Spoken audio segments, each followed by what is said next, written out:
Hello दोस्तों, आपका free MP study channel पर स्वागत है। इस वीडियो में देखने वाले हैं हम कक्षा 11वीं का आपका भौतिक शास्त्र का जो पेपर होने वाला है वो आ चुका है। रियल पेपर है, ठीक है, तो उसके लिए ज़रूर देख लें। यहाँ पर आपके सभी रियल पेपर से ही क्वेश्चन लिए गए हैं। तो इसमें पहले हम निर्देश देख लेते हैं और उसके बाद देखते हैं आपके सही विकल्प। तो यहाँ पर आप देख पा रहे हैं, पहला विकल्प दिया गया है, निम्नलिखित में से कौन सा मात्रक मूल मात्रक नहीं है। तो यहाँ पर आपके लिए बताना कि कौन सा मात्रक मूल मात्रक नहीं है। इसके बाद दूसरा है संख्या 0.013000 में सार्थक अंकों की संख्या है। तो यहाँ पर आपके लिए सार्थक अंकों की संख्या बतानी है, ठीक है। ये दूसरा प्रश्न हो जाता है। तीसरा प्रश्न है अधिकतम दूरी तक प्रक्षेपित करने हेतु प्रक्षेप कोण होना चाहिए। तो ये कितना होता है, ठीक है, 45 डिग्री होता है। यहाँ पर आपके लिए करेक्ट आंसर लगा लेना। इसके बाद में अगला प्रश्न है प्रत्यास्थ संघट्ट में संरक्षित रहता है। तो प्रत्यास्थ संघट्ट में क्या संरक्षित रहता है ये बताना है, संवेग, गतिज ऊर्जा या फिर दोनों, ठीक है। इसके बाद में पांचवा प्रश्न है एक दृढ़ पिंड को यांत्रिक संतुलन में होने के लिए, ठीक है, कौन सी चीज़ें आवश्यक हैं। यहाँ पर देखिए पूछी गई हैं, ऑब्जेक्ट में है नेट बाह्य बल शून्य होना चाहिए, नेट बाह्य बल आघूर्ण शून्य होना चाहिए, या फिर ये भी दोनों आवश्यक हैं, या फिर ए आवश्यक है और बी आवश्यक नहीं है। इसमें आपके चार ऑब्जेक्ट है, इसमें जो सही हो वो आप लगा सकते हैं, ठीक है। ये हो जाता है आपका ये 5वें नंबर का। इसके बाद में है 6वें नंबर का ऑब्जेक्ट, जिसमें दिया गया है कोई धूमकेतु सूर्य की परिक्रमा अति दीर्घ वृत्तीय कक्षा में कर रहा है।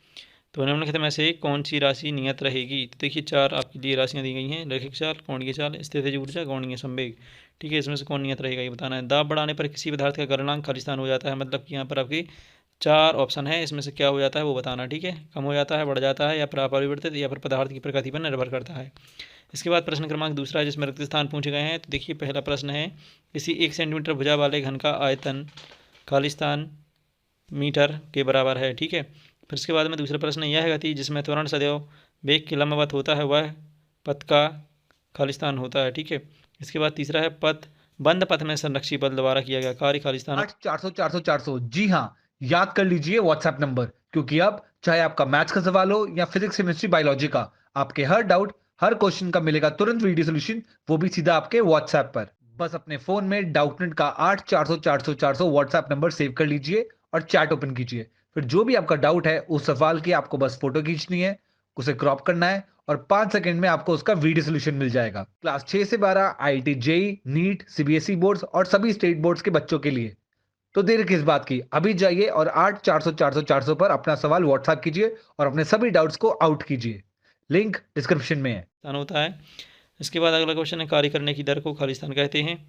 और पांचवा प्रश्न है घूर्णन शक्ति एवं स्थानांतरण शक्ति के संयोजन को खालिस्तान कहते हैं। इसके बाद अगला क्वेश्चन एकांक क्षेत्रफल पर कार्य करने वाले प्रत्यायनन बल को खालिस्तान कहते हैं, ठीक है। यहाँ पर सभी खालिस्तान हो जाते हैं। इसके बाद में प्रश्न क्रमांक 3, जिसमें पूछे गए हैं आपकी सही जोड़ियाँ पूछी गई हैं। तो यहाँ पर देख पा रहे होंगे आप, पहली, दूसरी, तीसरी, यहाँ पर पूरी 7 सही जोड़ियाँ दी गई हैं, ठीक है। जिसके लिए आपको यहाँ पर इनका मिलान करना है, सामने उसके कॉलम बी भी दिया गया है, कॉलम बी से आपको मैच करना है, ठीक है। इसकी आप मिलान कर लेंगे। इसके बाद आगे बढ़ते हैं प्रश्न क्रमांक 4 की ओर, जिसमें एक वाक्य में उत्तर पूछे गए हैं। तो यहाँ पर आप देख पा रहे होंगे, पहला प्रश्न है बल का विमीय सूत्र लिखिए। दूसरा है किसी सदिश राशि ए की दिशा में एकांक सदिश लिखिए। फिर इसके बाद है जब बल और विस्थापन के मध्य अधिक कोण हो तो कार्य की प्रकृति कैसी होती है ये बताना है। इसके बाद में अगला प्रश्न है स्प्रिंग नियतांक का मात्रक लिखिए। फिर उसके आगे का प्रश्न है वह बिंदु जिसके परितः किसी पिंड का कुल गुरुत्वीय वर्ण बल आघूर्ण शून्य हो क्या कहलाता है। प्रश्न छठवां है ध्रुवीय उपग्रह की पृथ्वी तल से ऊंचाई लगभग कितनी होती है ये बताना है, ठीक है। फिर इसके बाद है लास्ट प्रश्न है हाइड्रोलिक मशीन किस सिद्धांत पर कार्य करती है। फिर इसके बाद में प्रश्न क्रमांक 5 आ जाता है। प्रश्न 5 से हम देखते हैं, तो इसमें ये 2 अंक के प्रश्न दिए गए हैं। विमीय विश्लेषण की सीमा बताइए, या फिर विमीय विश्लेषण के उपयोग लिखिए, ठीक है, अथवा है इसका ये, तो इसमें से कोई एक ही आपके लिए करना है। इसके बाद प्रश्न क्रमांक 6 है सदिशों के योग संबंधी त्रिभुज नियम लिखिए, या फिर अथवा में लिख सकते हैं एकांक सदिश किसे कहते हैं, अक्ष एक्स वाई जेड के अनुदिश एकांक सदिश लिखिए। इसके बाद में अगला प्रश्न आता है ऊर्जा संरक्षण का नियम समझाइए। तो यहाँ पर आपके लिए यह ऊर्जा संरक्षण का नियम बताना है, और या फिर अथवा में बता सकते हैं अप्रत्यस्थ संघट्ट क्या होता है, ठीक है। इसके बाद प्रश्न क्रमांक 8 है कार्य ऊर्जा प्रमेय लिखिए, या फिर उसके अथवा में लिख सकते हैं प्रत्यास्थ स्थितिज ऊर्जा की परिभाषा लिखिए। तो अथवा का कर सकते हैं, या तो आप मेन वाला प्रश्न कर सकते हैं। प्रश्न क्रमांक 9 है कोणीय संवेग संरक्षण का नियम लिखिए, या फिर अथवा हम बता सकते हैं कि सदिशों के सदिश गुणा के कोई 2 गुण लिखिए, ठीक है।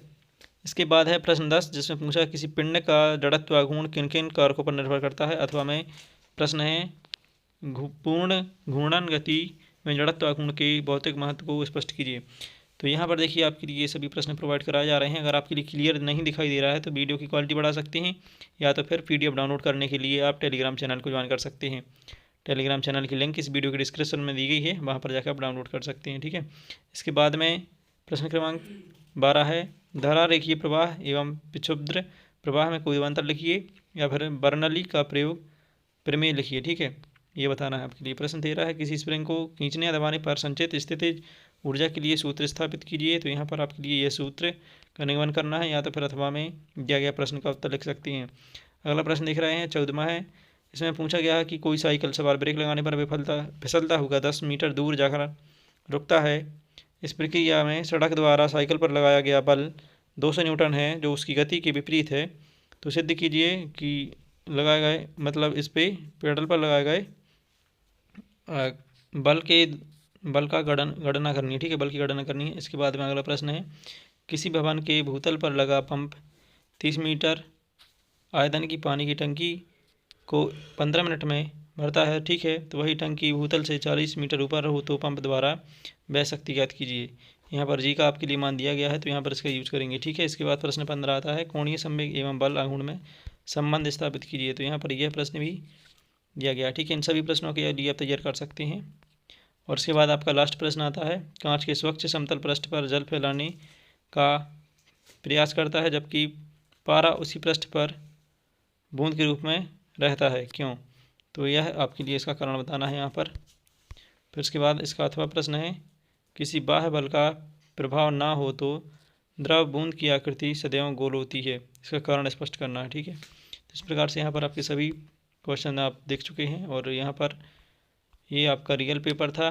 तो आप डाउनलोड करने के लिए टेलीग्राम चैनल को ज्वाइन कर लीजिए। And thanks for watching.